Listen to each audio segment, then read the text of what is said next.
self-care part is, I think, one of the major parts. Yeah. Your Mhm. how you put it, your inside, how you feeling on the inside starts to Mhm. express on the outside. So if you are very Yeah. uneasy in here, if you are unsettled in here, if you are just on edge all the time, then you're out of responses and your environment becomes like that.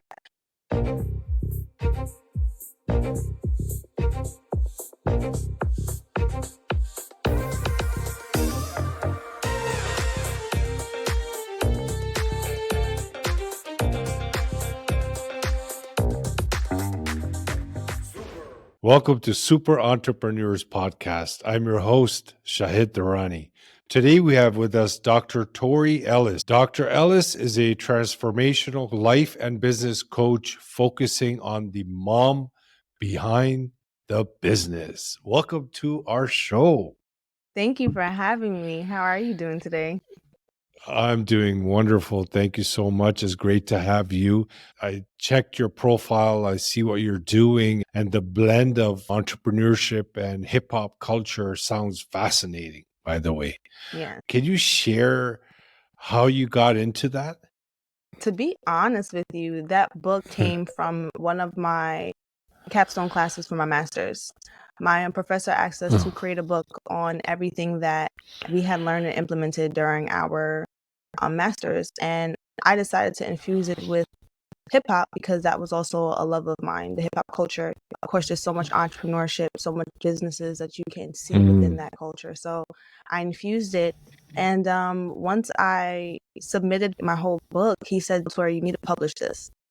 And then I went on to publish it, and it became best-selling in IO Psychology on Amazon. Yeah, that's how I got here with this book. And then the name of the book Wow. sparked my company. Mm-hmm. So, how do you think that this fusion between the two, hip hop and entrepreneurship, actually fuels innovation and creativity in the business world? In hip hop culture, you already know that the artists Yeah. who are a part of it, they're creatives. But Mhm. some of them are independent artists, some of them come from big labels. But that means that they have to market themselves as well. And it means that they have to put their brand out there, and they have to have a brand that they stand by and stick by. Outside of that, too, hip hop culture also infuses with different lanes of business. You have technology that it infuses with, just like it being on Spotify or on Tidal. Then you have the culture of hip hop with the way they dress. So you have brand names like Rockwear or Sean John, who are from actual hip hop artists as well. They created those brands. They infused it with Puma or Nike. They have those crossovers. And then you think about just the business behind it as well.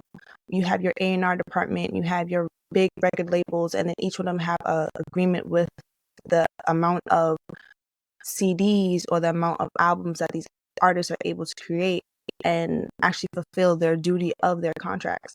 So literally, it can break down in so many different ways and cross so many different avenues of business that hip hop culture can be exposed to and has exposed everybody to. So that's how I viewed it and just thought outside the box and created it that way. Nice. Is there any specific lessons entrepreneurs can learn from it? Of course. Of course. In that book, I talk about a plethora of stuff. Outside of it, I talk about the leadership aspect of business. And if you are a business, when you are creating it, you have to lead your mission, right? So I talk about the leadership aspect of it, the different forms of leadership and how those leadership forms can affect your internal and external customers, your internal customers being your employees. Then I talk about the importance of having those strong team building, those strong trust and collaboration with those internal customers, but also with your external customers. Because if you want a product or a service to continue to sell or to continue to be profitable, you want loyal customers too. And you want them to feel as if their voice is being heard, and everyone's needs change over time. So if you can adjust and create products that is needed for your clients or needed for your customers and it's still aligned with your business model, and that's the way that you're now catering to your audience. And outside of that too, the occupational health aspect of it, it's making sure that everyone is whole and healthy in a well-being state. So happy employees are healthy employees, which means that they're going to produce a Productive. ton there we go. Be super productive. Yeah. So it's even bringing attention to ergonomics or just bring attention to their mental state of being as well. You have to think that some values from some of your employees may change over time, depending if their life changes. Maybe someone got married recently. Maybe someone has a child recently. So their time and readily available may be a little bit different. But with that, then how do you structure your business to help those employees feel like they're heard, they're safe, but also they're valued? So that's all in the book. It's all of it in the book. So you have transformed businesses, including your own ventures. Can you share any strategies or any mindset shifts that helped in that process? Most definitely. So I would say one of the biggest things, I live and go by a transformational leadership style. And the reason why I say that is because when I'm working with people, I don't say that I have employees that work for me. I have people that I work with. Everyone has a specific niche, a specific talent, and strength that maybe I do not have that adds value. So when you're working with businesses or other business owners, it's pulling out those strengths from their employees as well and getting them to recognize those too. And outside of that, it's just allowing them to see, hey, if your mission is to be in this lane, your mission is to help other people, your mission is to change or make change in your community or say in the environment, then now you want to make sure that your mission is always aligned as you grow. Being authentically you, I always say that is one of the quotes I live by. Be authentically you. Your audience is out there. The people that is meant to receive you is going to receive you. And when they do, that is now creating a stronger community than you can ask for from someone who's just probably coming in for a one-time shop and then they're not coming back again. So it's literally just, you know. I had a guest in the past, he was saying, instead of chasing butterflies, why not create a garden and let the butterflies come? So in the same sense, he meant, I loved it too. It's stuck in my head. David Durblin, I believe. He's an artist out of New York, but I believe he meant it towards more on the law of attraction side as well. But in this case, even when you're out there doing your thing, you can't make everyone happy. And when you just be yourself and you're authentic, you're going to get the people that resonate with you for the time being. And that's okay. You don't need to have everyone. Yeah, I feel like it's important to realize, I say, if I'm able to change and help one person, that means I'm able to leave a mark. It doesn't have to be the masses, but one person, that person can then go and change a ton of people or help a ton of people. It just depends on how you're viewing it. You can either be the massive change or you can be just that subtle change that is going to help the masses later on. You never know, just like how teachers are. Teachers help each kid one at a time. They may go through different children or different students that they have. One of those students may go to change the world. One of those students may go to be innovative in that way. But then you have some students who may be like, hey, school's not for me, and they can probably go on an entrepreneurial journey or they could become artists. But you have created a mindset in them or a shift in them where they are realizing that passion, and however the chips may fall for them, then definitely. Yeah. No, that's awesome. And Dr. Ellis, even for what you do, for example, because it's transformational. And when you work with someone, you don't know what you're uncovering in them. There could be something that just takes them in a completely different direction, or they might create such a quantum leap in their life that they have no idea what happened because of that transformation. So you don't know every student or every client that you work with. You don't know where they're going to go either. And because they're so unique, you touch on those unique qualities. And as you get to understand your client and your client's needs, then it's okay. You tailor the program for them. You tailor helping them to fit how they are. Some are visual learners, some are audio learners, but you do that, and then you may unlock a whole nother creative side of them. You may unlock something that they probably forgot from years ago that they love to do. And then now it's like all the bells are chirping and the flame is lit again, and you just never know. But that's all part of the transformational part of it. Yeah. That is. Yeah, because sometimes the individual might not even know what they want. And it's a very common trait amongst entrepreneurs. We go into business, we work hard, we want to grow, we want to do something, we want to leave a mark. But with mentorship, you at times uncover what you truly want. And that's when you connect it to your passion. That's where everything changes. Action doesn't become action anymore. It just becomes fun. When work doesn't become Exactly. work, it's just fun. You're just flowing with it. You're just going in that direction. But it doesn't even phase you what the results are. You're just so passionate about what you're doing. And then the results actually complement that energy. Because it's so organic. It's so organic Yeah. when they get into that flow. Yeah. It's instead of chasing the dollar, Mm. they're really just like Yeah. living in their purpose, living That's in their it. passion. And if you're chasing the Yeah. dollar, it's typical like you're on the hamster wheel. And who wants to be on the hamster wheel? Yeah. Especially when you're doing something Yeah. that you love to do. Yeah. And unfortunately, it happens when we go into business. We don't really tend to want the money, is just the freedom. The money is just the thing that we want, the dollar, but we actually want the freedom. They have done a lot of research on, and they interviewed a lot of people on the streets and to find out why you go into business. And money is just, obviously it's a tool, but the end goal is the freedom. But even for that freedom, when you start chasing something and when you start forcing something, it feels like it goes further away from you. But when you become in alignment, when you become in that flow, then it just feels like it starts becoming your friend. It depends on what direction it guides you to, but it guides you through a river. And it's always better to go in the flow than go against it. Having Oh, resistance, yeah. and you have the frustration and that I overwhelming hated that. feeling kicks in.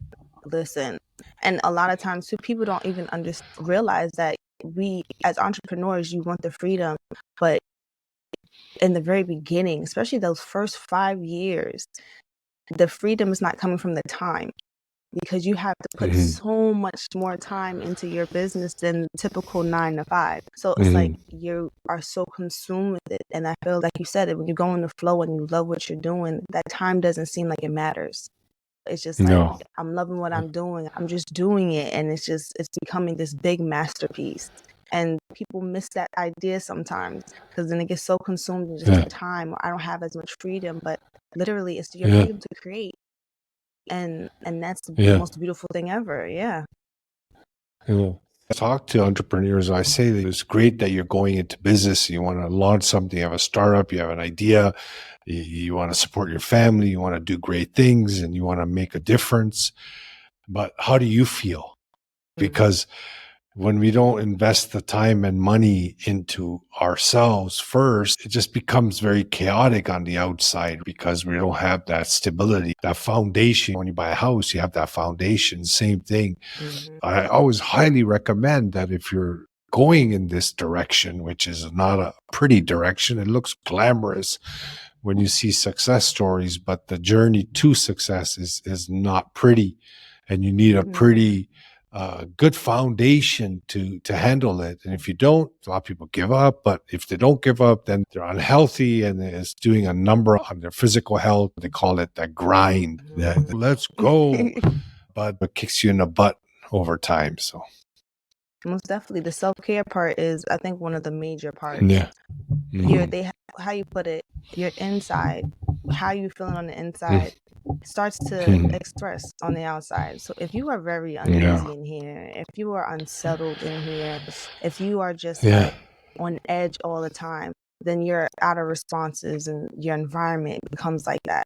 It's the same way you say people depression, sometimes they get so depressed and so down, their outer experience is cluttered, because all in here is cluttered too.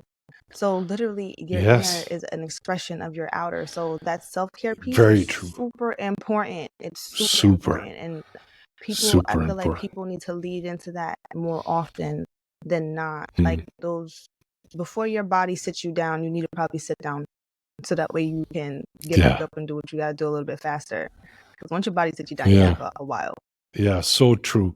My late mentor used to say that if you want to find out what's happening in someone's inner world, just take a look at their car, or their office, or their desk, or their home. it will tell you what's happening. The Mhm. car will be very messy, for example. It Mm. reflects the inside. It's a mirror effect. It's probably one of the most, like you said, the most important component in a human being's life to create that flow, because at the end of the day, don't you want the fulfillment now and not wait till you get it? Mm. You work towards, okay, once I get there, I'll be fulfilled. But the funny thing is, by the time you get there, there's something else that's bugging you and you want to get done. And it's not that, it wasn't that. And there's a lot of Mhm. success stories that I'm here now. But I don't get that feeling. Because what are you really chasing? Like, you want the feeling. That's Right. what you want. You want that feeling is after accomplishing something. You want that feeling. I say create that feeling now and then operate from Mhm. that place, because a feeling makes your body move in and action where it would be with ease or dis-ease. Why not have Ooh. it at ease so you could produce better results? Most definitely. And just to piggyback off of that Yes. expression, the with ease instead of dis-ease, literally the dis-ease is your body's just not at ease at all. Like, a lot of No. things form from your body being uneasy.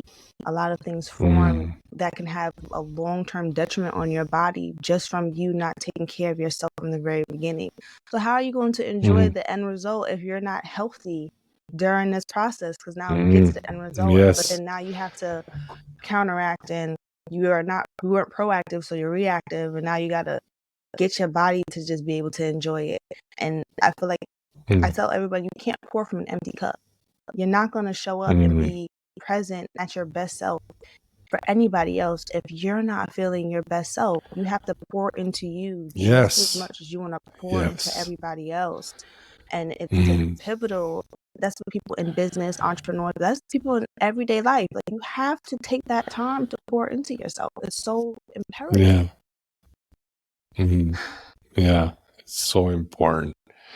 And every human beings generally, they want good for other human beings. It's just natural. We have this caring compassion within us. Some is more Mhm. active, some because of the outside impact on the inside. So outside in way of being creates uneasiness, but it's there. The Mhm. compassion is there. Specific, some people in their life, they're very compassionate. But if you start clearing that up, that clutter, you start bringing that care and compassion out to everyone. Is it Right. possible? Yeah, it is possible. When you start doing that, when you start looking for good in Mhm. everything, can you just imagine what it does on your health? Like you said, placebo effect. I don't know if you Mhm. researched placebo effect. Have you? Yeah, I have. Yeah, Especially in it's psychology, we just had to do certain amazing. things with that. Yeah. It, Yeah, it it's like people it's have, a it's a mind shift. yeah, it's incredible. There's stories from in war. They ran out of morphine. They were giving salt water, I believe, injections, and the Mhm. patients thought they got morphine. They were doing actual surgeries, not feeling the pain. That's the power that we have, the gifts that we have as human beings. So why Mhm. not bring that out in your life? Bring it out in your life now, where you start creating that belief that, yeah, you're capable of doing certain things and capable of having really good health. The mind is a powerful thing, and I feel like people don't Yeah. recognize or realize how strong their mind is. And the placebo Yes. effect was definitely a testament to that. You can definitely see how, if you had thought that you got something, or you thought you were feeling something and you strongly Yeah. believed in it, then literally the Mm. outer outcome of it was, yeah, I got that. This is how I'm feeling. I'm perfectly fine. And Yeah. you didn't get it, but you see how your mind is so strong. People Yeah. underestimate the mind a lot. They really do. Yeah. It's so true. I could share a personal story with my left knee. It was so bad that I couldn't even step on stairs at times. It was just a really icky, that's one of my favorite terms, icky feeling in my left Mhm. knee, that it was very painful. It was uncomfortable all the time. So I still have family members come up to me now and say, "How's your knee?" That's how bad it was. Everybody knew about it. And I just Mhm. started focusing and appreciating the right knee. I just started, focusing on, through my own personal transformation I went through. I didn't even Mhm. realize over time, it's been years now, I didn't have a pain there. It's not like I sit there, I say, "Am I getting a pain?" No, with time, it just dissipated in my mind and in the physical. I jog now, I'm running, I'm doing squats, and I don't know what it is. They wanted to do surgery, so it has to be the placebo effect. And probably started like unconsciously changing up certain things to help your body too. It just From the way happens. you Yeah. thought, and the way Yeah. you eat, and Yeah. the way you just talk. Yeah. Talking to yourself makes a big difference. So you Yeah. probably changed so many Yeah. different things and did not even realize, and So it many. had this overall effect. Yeah. And it's a beautiful thing. Yeah. I love that. Yeah. I'm so happy for you on that. Yeah.